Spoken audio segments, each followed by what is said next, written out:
a responsabilidade de tudo isso é a divisão social do trabalho, né, gente?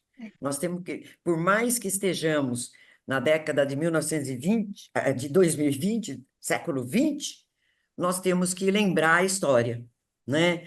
O modo de produção escravista separou, dividiu sexualmente o trabalho. O trabalho era dividido naturalmente, não é? Pela capacidade, pela necessidade, etc, etc, etc. Agora, a partir da divisão do trabalho, em que surgem as classes sociais, daí a questão realmente, a atividade que acumulou excedente foi a atividade masculina. Ora, o proprietário é o homem, então ele se torna proprietário do excedente que foi acumulado e, ao mesmo tempo, ele começa a dirigir as mulheres. Então, essa questão que tem milhares de anos, não sei precisar exatamente, mas são muitos e muitos e muitos séculos dessa dominação, claro que muitas mulheres se destacaram nos diferentes modos de produção, mas eram exceções épocas que elas eram consideradas prostitutas, épocas que elas eram consideradas bruxas. Aliás, eu adoro bruxa, né? Teve uma época nos anos de 1980 e 1990 que o símbolo do mês de março era uma bruxinha, vocês se lembram? Vestidinha de lilás, era a coisinha Eu mais tenho uma linda. camisetinha com essa Pois bruxinha. é, eu tenho a bruxinha ainda na vassourinha. Então, que eram consideradas bruxas, e eu tive uma experiência, eu vou contar muito rapidamente. Nós criamos aqui em Santa Bárbara, que é um município pequeno, naquela época tinha menos de 150 mil habitantes, nós criamos um movimento de mulheres, em plena ditadura. Conseguimos fazer um movimento com mais de 10 mil assinaturas contra o aumento do ônibus. E eram as mulheres que fizeram esse movimento. Mulheres da periferia, mulheres professoras, mulheres até religiosas. Andamos pela cidade toda pegando assinaturas. Entregamos ao prefeito e, claro, depois eu fui, obviamente, taxada de melancia, aquela linguagem mais chula, né, mais agressiva tal. Estava na fila do banco, era época de fila de caixa, tá, gente? Anos de 1980. E tinha uma série de pessoas atrás de mim. Um disse para uma mulher, eu não tinha visto quem era, vocês viram que a judiação que aconteceu com a Conceição Fornazari?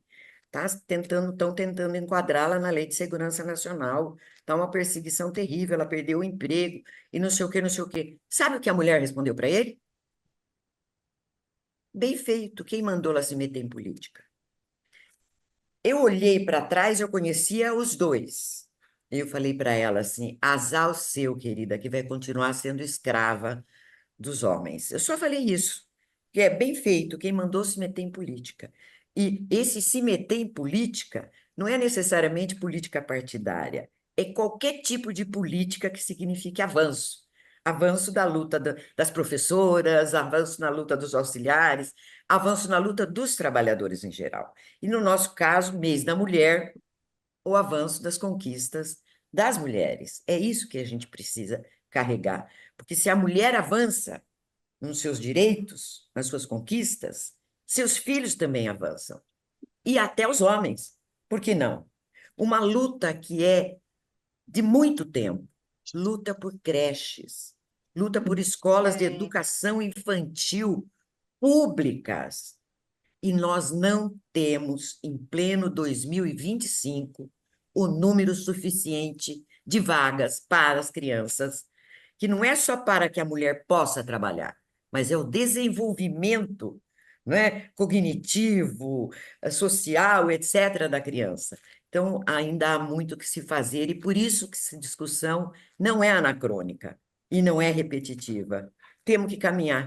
Se a gente pensar que só em 1900, deixa eu me lembrar, vamos ver se eu lembro, 1962, que foi criado o Estatuto da Mulher Casada, porque até então a mulher, para trabalhar fora, tinha Usava que da ter autorização. autorização do pai, ou Ou do dos irmão maridos. mais velho, se não tivesse pai, ou do marido. Isso até é. 1962. Quer dizer, ontem, para poder trabalhar. Ela só conseguiu ter liberdade para ir para uma escola no 1827, 1828. Então, realmente, Faz muito pouco tempo que a gente conquistou e ainda tem tanto que conquistar, né, gente? É, Tanto, tanto, tanto. Temos a lei, mas e para fazer cumprir a lei? Nós é. temos a Constituição Federal, nós temos a CLT, nós temos o decreto do ano passado, a lei do ano passado da igualdade salarial. E cadê a transparência? Cadê? Cadê essa não diferença que o Diese acabou de jogar na cara de todo mundo? Veja como essa lei não está sendo respeitada.